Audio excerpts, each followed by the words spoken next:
Welcome everybody, all members of the public, and welcome back to Alison, who's been ill for a few days. Nice to see you back. It is. Looking so well, Alison. I hope everything goes okay for you. I know for a fact that the Clarks have missed you. You know what they're like without you. Behind them all. Right, apologies for absence. Councillor Mack and Councillor Dealing Fry, I know about. And Councillor Lee Gillies, who's gone to the North Street. Yes, I did see her email. She said she felt obligated, which is fair enough. Councillors, any declarations of interest on any items of the agenda this evening from individual councillors? No, thank you very much. Item number 3, Town Council minutes of the 8th of April, which are before you. And what's the date? Can I have a proposal that they are a true account, please? Thank you, Colin. Secondly. All those in favour? Thank you very much indeed. And the annual Town Council meeting last Monday, the 13th. For approval, please. Final proposal. Thank you. Second. Thank you. And all those in favour, please show. Unanimous, thank you very much indeed. And as usual, planning minutes and the library steering group meeting minutes for information, councillors. So we'll go straight to the clerk and the finance report. Thank you, David. Thank you, Mr. Mayor. The usual structure, but just some additional information this time because we paid out more money than usual during April, so I thought I would offer some guidance to where they have gone. But to start with balances, at the end of April, which is the reporting date for this meeting, the council's funds stood at £423,414, and the bank accounts, as usual, had been reconciled. The payments during April, £76,222. The full list, as usual, is attached to the report. Just as I say, some brief explanations on some of the bigger ones, and obviously any other questions members may have. There are 3 payments for the refurbishment of the Shore Road toilets, came to a total of 14,993. And as I've said here, the 2 which were paid directly to the main contractor, MB Associates, were split because, as you are aware, the Town Council has a limit on bank transfers of £10,000 a day. So Alison arranges to split them over 2 days where it's more than that amount, and the same applies to the 2 payments to DM Associates in connection with the currently completion of the currently planned work on Boniface Fields, which total 14,821. The other sizable one of 5,136 paid to a company called Eagle Eye was for a ground contamination study of the land behind the free school in Upper Ventnor, and that's fully reclaimable. That really comes back in May. Receipts during April total £357,073, because that's the month in which we received the preset payment from the Isle of Wight Council. As you can see, 342.94, with an additional 2,587 being the related grant. The list of payments and receipts against budget lines for the first month of the financial year are attached as usual. I urge you not to place too much value on them because timing at this time of the year is always a bit odd. But for the record, payments for the period were £3,539 over budget, and receipts over the month were £2,230 under budget. Thank you, Mr. Mayor. That's me. Thank you, David. Any questions of the clerk, Brian? There's one very small one actually for £222 to the Beacon. The Beacon? Yes. Now I'm very concerned about the distribution of the Beacon. I know we've got to be transparent and put lots of information about this council's activities in the media, but I don't think we're getting good value out of the beacon. I personally don't ever get one delivered in Bonchurch. I think their distribution is very patchy. They used to have piles of them in shops, and I don't see them now. And I think if we're going to use that one, I'd very much like to sort of challenge their thoroughness of distribution. Thank you. Yeah, I agree with Brian. I don't see it either. I just wanted to ask about the parking income, because I noticed the budget's the 12th of the annual budget. April is sort of middle month, isn't it? But the shortfall would be alarming if it carried on for the whole year. Do we know how that 817 income compares with April last year? There was only one collection during the month instead of two. It's coming, so Right. there'll be more in May, you'll find. So there's no reason to be alarmed that our parking income's fallen off. Okay, thank you. No, thanks for raising it. I mean, given that it's such a significant item of income, I wonder whether it would make sense to sort of do a rough month-by-month estimate for the year rather than just dividing it by 12. That might give us a more useful yardstick. Particularly if we're going to take over more car parks, we need to perhaps put a bit more attention to that income figure. Because if the budget isn't seasonal, it's very hard to know from this sheet whether how we're doing against what we expect. I'll check, Councillor, but my memory is that the budget the budget expectation reflects the past seasonal pattern. Okay, it's just a coincidence. April the 12th. Then there is generally a middle month. It's not 1/12 per month. Right. Okay. It's also of interest to note, Councillor, that the Access Services Working Group gets regular updates on the car park income. You agree, Brian, and we meet more regular than the full-time council. But not that that's an excuse, it's just a matter of fact. With regards to the beacon, Brian, I mean, I do get a copy delivered to my house, maybe it's just because I'm the mayor and the like. But I think it's still a very good point. I don't read it when I get it, and I wonder how many people do read it, because it's just a glossy advert for farmers and estate agents and things like that, as far as I can see. But I think other than that, I don't have a view on it really. I think they distribute where the houses are close together, but where they're more spread out or got steps or something, they get a bit patchy. Does anybody else have any strong feeling about the way on that? For new members, by way of background, if it's not clear, the reason we do it, as Councillor Lucas knows well, is that we have a statutory duty to publish something like a newsletter. But before I came, the pattern was to use the beacon on the quarterly issue. Yeah. So I do 4 times a year, and that satisfies the statutory responsibility to circulate information. Doesn't the South White Chronicle thing do that? In there every week? No, because that's paid for. So. Okay. Yeah, that's right. And also the Shanklin Town Council and Sandown Town Council both use it for the same purpose. I've noticed. Yeah. Shanklin probably more regular than anybody else. Okay, thank you very much. That's you there, then the accounts 2018-19. So financial at the moment. I'm afraid it is. This meeting is the same every year, Mr. Mayor, as you will know.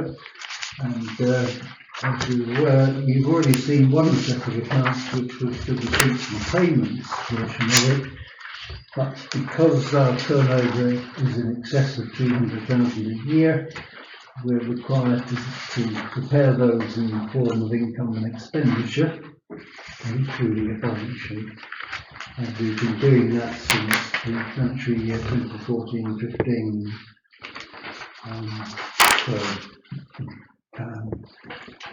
It is what it is. There would be noted in the report that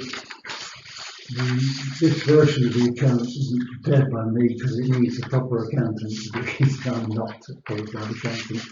It's done by Mike Cox, who does our payroll, and who has a long association with Ventnor Town Council, who was the responsible finance officer before I came along for several years. So he's prepared those accounts. they differ from the receipts and payments in some major areas, but that's because they tell a slightly different story. The 18,000 deficit for the year, I've explained in my Chronicle piece this week, which we won't get to Thursday, is effectively putting back some of the money that we accumulated in earlier days when we were preparing for the transfer of Isle of Wight Council funding services, some of which were then postponed. We accumulated funds, and they've been used for costs that weren't budgeted for, like the toilets, for example, and other items we spent more than we originally planned, like Boniface Fields, Spring Hill Gardens have all spent more, but that's, from my perspective, doesn't present a problem because, as you can see, the cash balance at the end of the financial year was 139,172.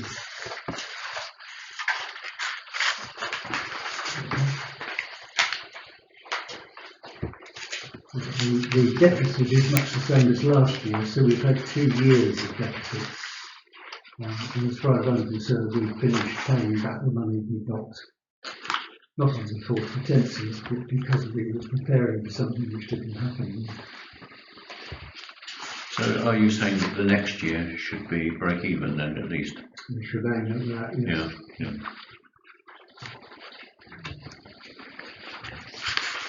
Okay. Thank you. Any questions on the accounts before we move to the recommendation? Just a quick one. I seen Mine Life a Full Life was still going. Did we actually ever see anything from it? God, you know how to get my best side. Now that was for the work Tony McCarthy does in the South White Forum. Yes. Work. It has now ended, much like March. Yes, I was going to say that it's surely historical. Just rolls off the tongue. It does, doesn't it? I think the money was actually received in the previous financial year, but it gets brought forward as income expenditure accounting. Okay. Any more questions? Sorry. Okay. Town Council would recommend to approve the tax income and expenditure account and the related balance sheet as its annual accounts for the financial year 2018/19. Present the proposal, please. Councillor Cox, second. Thank you very much. And all those in favour? Thank you very much, Councillor. And here we go again. Yeah, this is nothing to do with me, Chair. This one. No, but it still has to be. There's a statutory responsibility to have an internal audit as well as an external audit. You'll see the external audit at the next meeting. This is the internal one done by Gareth Hughes. He's very experienced in these things. I think he does the internal audit for something like 20 of the town and parish councils on the island. Yeah, he's got quite a good one.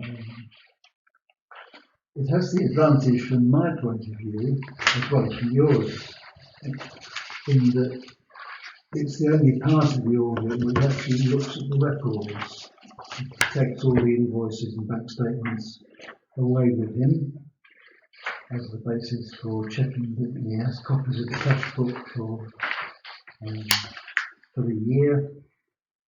So the records actually get looked at, which is helpful because the external audit doesn't.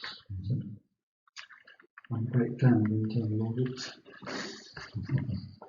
especially when it doesn't find anything wrong with it. Well, you know what they say to do. Or replace it if you don't. Well, Gareth, in his capacity as the officer, has to use the colloquial as a signed off of the subject. And can I have a proposal, please? for recommendation number 3.1 that the internal auditor's report be accepted and Gareth Hughes be thanked for his thorough preparation of it, and that Gareth Hughes be appointed as the Town Council's internal auditor for the year 2019/20. Councillor Lucas. Councillor Bond, all those in favour? Thank you, councillors. North Street Playground. And we know there's a meeting tonight that Lee is attending, and that Jason may be attending, and that more of us would have attended the garden class with tonight.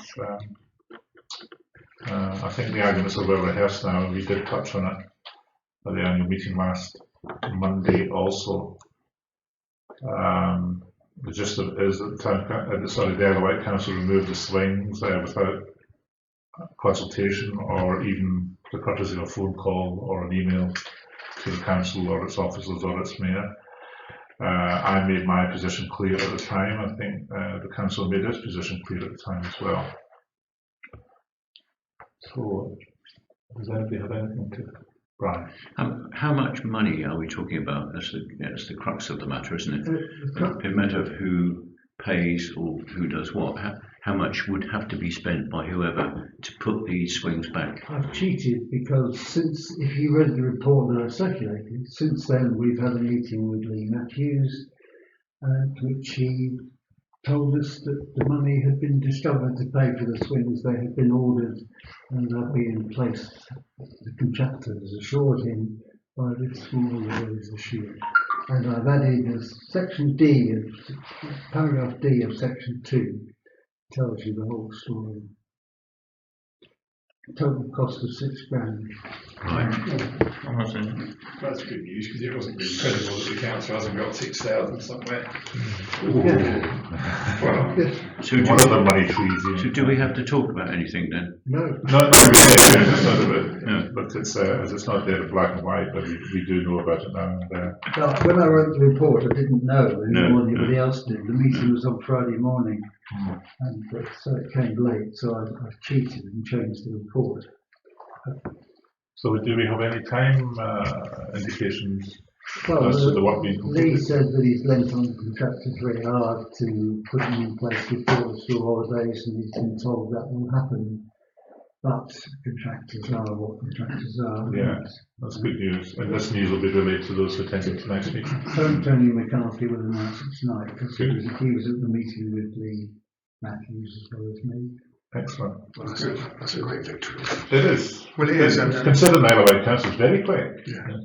Yeah. Further to that, I mean, there could be other positive outcomes from the meetings tonight. I mean, they've had such good attendance, the community's really coalesced around the issue, so they might start adding additional items into the playground or trying to. Well, the objective that Tony McCarthy has is to hopefully develop a residents' association that will take on responsibility for the park and work with the town council to improve it over time, because as you well know, playground equipment is not cheap.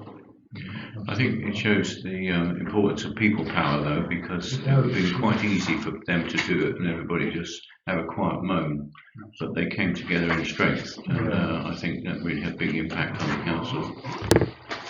I think opportunity in crisis. In support of that, Brian, I think Isle of Wight Council, underestimate Ventnor and its community spirit at their peril.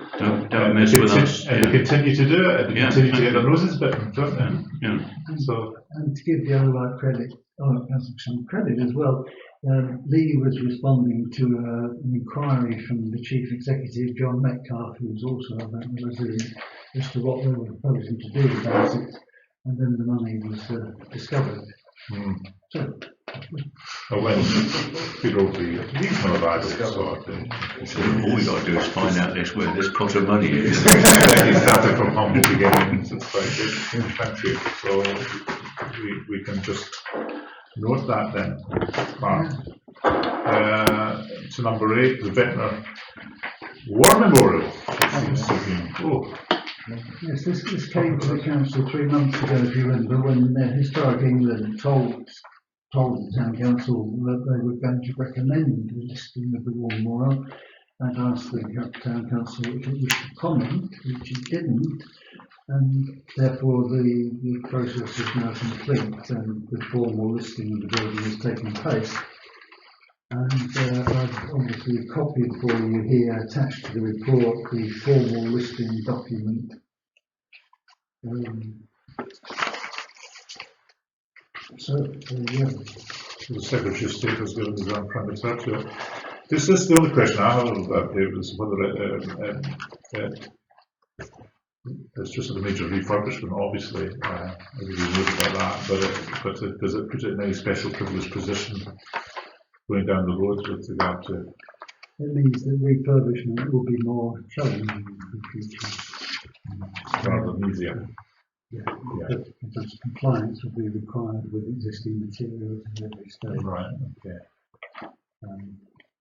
I'm pleased that the one in Bonchurch, St Boniface Churchyard, has also been listed as well. Is that? Yeah, that's right. So, and they plan to have more formal commemoration services there than they have in a previous time. Oh, right. Yeah. Have they had formal notification, Brian? Because we haven't yet. We were told it was going to be listed, but we haven't had the equivalent of this stage. We haven't yet, no. And that would have went through the same process? It's going through the same process, all right, but it was 2 months behind. I see, I understand. Yeah. Okay. Right, okay, so that's a done deal.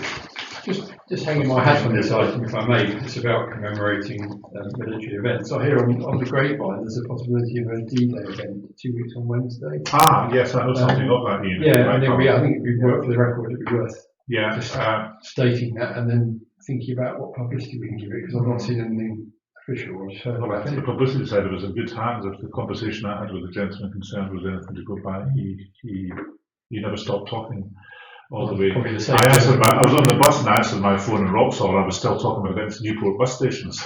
Is he a dog owner by any chance? I don't know. He's maybe the same gentleman. His daughter, strangely enough, I didn't know, but I did know his daughter, Caroline, is the Lord Lieutenant's clerk. I didn't know the Lord Lieutenant had a clerk, but and works full time in the Lord Lieutenant's office. And she organised or helped to organise yesterday's thing at the Shank and Shine. The only thing that concerns me about that is that certainly the Ventnor Royal British Legion and the Shankin Royal British Legion never had any advance notification of any. I thought Shankin over yesterday's would have known an awful lot more than they did. They sent a standard bearer and other representatives, but I was talking to Frank Hunt, who's on the War Memorial Committee for Ventnor, of which I chaired some time ago, and Ventnor don't have any knowledge of that. So the gist of it is that there was a Royal Naval ship, a frigate or whatever, whichever one we've got left, was going to go over to France, and they have been persuaded to reroute via Ventnor because Ventnor played such a crucial part through the radar station on the top of St Boniface Down, Ventnor Downs. And also a civilian ship was going to be there, so there's going to be two of them, and there's going to be some sort of commemoration service stroke exercise on the beach at Ventnor. So no doubt when he brings the plans, when he brings everything together, he'll let the clerk know what's happening, and then councillors will be circulated. But obviously it's something that we would wish to do. I'll certainly go, and as many councillors as possible representing the town. So when is that? That's going to be on the evening of 5th of June, isn't it? The actual anniversary is the 6th. And I think we're talking about 8, getting on for 8 p.m. That's right, it's a night time. And of course the weather will probably play a part in it. It would also be worth somebody alerting the Isle of Wight media. Well, I think if we hear between now and next week that Clark can incorporate it into his weekly newsletter that appears in the Chronicle, and of course the county press were there yesterday, as were TV, BBC, so they might pick up on it. It's not just, it wasn't just the radar station, of course. No. The sea out here was where they marshalled. That's right. Well, the trains and also the ability that a lot of the soldiers and sailors were ability to drive along this coast Shank, and a lot of them married Ventnor ladies apparently, and their families. They stayed here, came back here, settled here, and brought their families up here. So it's got historically, it's got quite a big. And I suspect that those that sadly didn't come back, Ventnor may have been the last part of Britain that they saw. Yeah, absolutely. Yeah. So it's worth making. And as we heard just the injury and the fatality rate were extremely high. And these people, they use Shank and Chine, for example, for climbing exercises. They use the Sandown Cliffs and Shanklin Cliffs for the same sort of thing. And Chine represented various things that happened along the Normandy and the Dieppe coast. So the island was quite deliberately picked out for the training exercises because of its proximity to where the landings were being held at the Dieppe and Normandy. So. Yeah, you're absolutely right, Councillor Bond. It's something that we ought to publicise as much as we can. But at the time, I'd say we're only 2 weeks away now, and the phone call that I had thanks to David the other day, there was the first I'd heard about it. Really, he said he sent me an email, but I've searched my emails and I can't find it, so I don't know what happened to it. But I'll take him at his word that he did send it. But anyway, we haven't seen anything either. The first we knew, Morgan and me, he walked in on us. Were you surprised, Morgan? Half an hour later, we passed you on to you. Well, so that is the reason. I was minding my own business, taking my pleasure people back to Paris to be replaced, and all of a sudden my day was taken over by this. He never stopped. He never stopped. I have to say, if he was going to, I said to David after the phone call, if he was getting paid by the word, he must be a very wealthy man. Because he just did not stop. I sort of grunted every now and again when I thought that's what was required. Yeah, it was. He did tell me that there were posters and stuff being prepared. Yeah. It'd be handy if the council got hold of it. Yeah, I'm sure we will. Yeah. Okay, thank you very much. Back to you, David. With the Perhaps reports, yes, the annual town meeting is recorded here just because it needed to be, and any comments would be welcome, but it will be considered by the Community Development Action Group on the working group on meeting on Wednesday, just to see whether there are any lessons we need to learn from it and whether we need to amend it for future years, because it was a startling demonstration of the town's voluntary sector, but it did go on a bit, didn't it? Without naming names. No. But it was just lovely to see the enthusiasm and the good work being done. So I just recorded that for that purpose. The Isle of Wight Council, the Isle of Wight Association of Local Councils, I did circulate this to you, I think, but I wanted to put it on the record, but for some unknown reason, I'm really curious about, which I knew the reason, the Isle of Wight Council, in amending its constitution at its meeting last week, has decided that the scrutiny committee seat held by IWELC up till now should no longer be arranged in that way, on the grounds given, which is that not all town and parish councils are members of IWELC. And it ends with saying the matter for town and parish councils collectively to identify a representative to be a member of the scrutiny committee. I'm not yet aware of any mechanism for that. No, it's going to happen, but anyway. The latest meeting of the South Wight locality parishes with Jason and Tony McCarthy was another successful session with, as you can see, two good, excellent speakers from the NHS Trust. This parishes group has had a remarkable privilege, really. It's now had the chance to talk directly to almost the whole of the senior management structure of the Trust and some associated services too. So a good quiet success story in the background of educating us all. New services at St Margaret's Hall. Don't know whether Councillor Logan wants to say anything about that, but it's got successfully launched. It has successfully launched. It's strolling along, I think, and the numbers haven't been huge yet, but there are numbers, which is quite encouraging. Interrupted this week by something called a European. Yes, we're not on this week.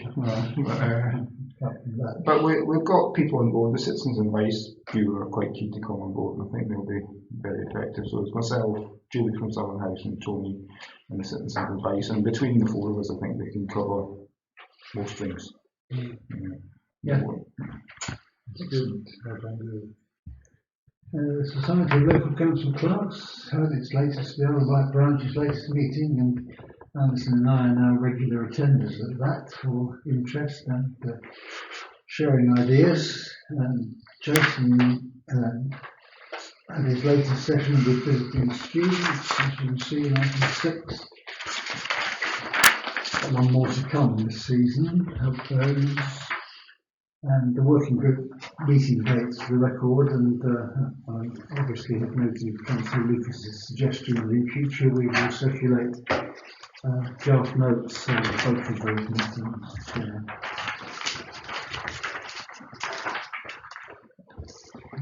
Okay, any questions? I know, going back to the IWAC thing, I think that's possibly something that the Isle of Wight Council have done deliberately, knowing that there's no mechanism for electing a representative from IWAC to the scrutiny committee.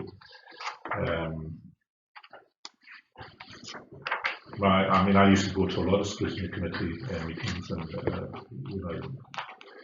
it was strangely, I thought it was most effective with Councillor Brodie was the chair, and he subsequently gave it up and then went on to the planning committee. But that's just my personal opinion. It's not really, although it does its job, it doesn't really have any teeth under the present constitution. But that's maybe an opinion that's not shared by others, but it's certainly not. Well, the reason we left IWALC was because not all councils thought the same way. That's right. Yeah. So to have a bit of, sort of have a consensus across the whole, how many parish councils has been possible, I thought. Yeah, I just wonder if there's some mechanism through item 5, David, the Society of Local Council Clerks, if councils felt strongly enough that they wanted a representative on the scrutiny committee and the council was still open to that, whether we could put forward somebody from this council and other councillors might do the same, and then make that known through the clerks meeting. I don't know whether that could be a possibility. I think it's worth raising with the clerks, because it's a shame to lose them. Because I feel if it's open to us to do it, then we should have somebody there. Yeah. And the biggest difference that scrutiny can make is getting things on the agenda, because simply the fact that you have something on the agenda of scrutiny, and they still have the power, forces the officers still have power to call decisions in, Ian, which is a very important power that they've got. So yeah, it is. You normally needs a big majority. Normally the majority group has arranged things. I know the chair can call it in. Okay, but then again that would be a member of the majority group. No, the chair's independent. Okay, well, which that is good. Yeah, the chair's independent. So, as I say, Councillor Brodie was, I think Councillor Blazard has been in Councillor Brodie was Labour, Blazard was independent. So the chair does have the power to call, and they have informal meetings beforehand, so it's not something that's just landed on them.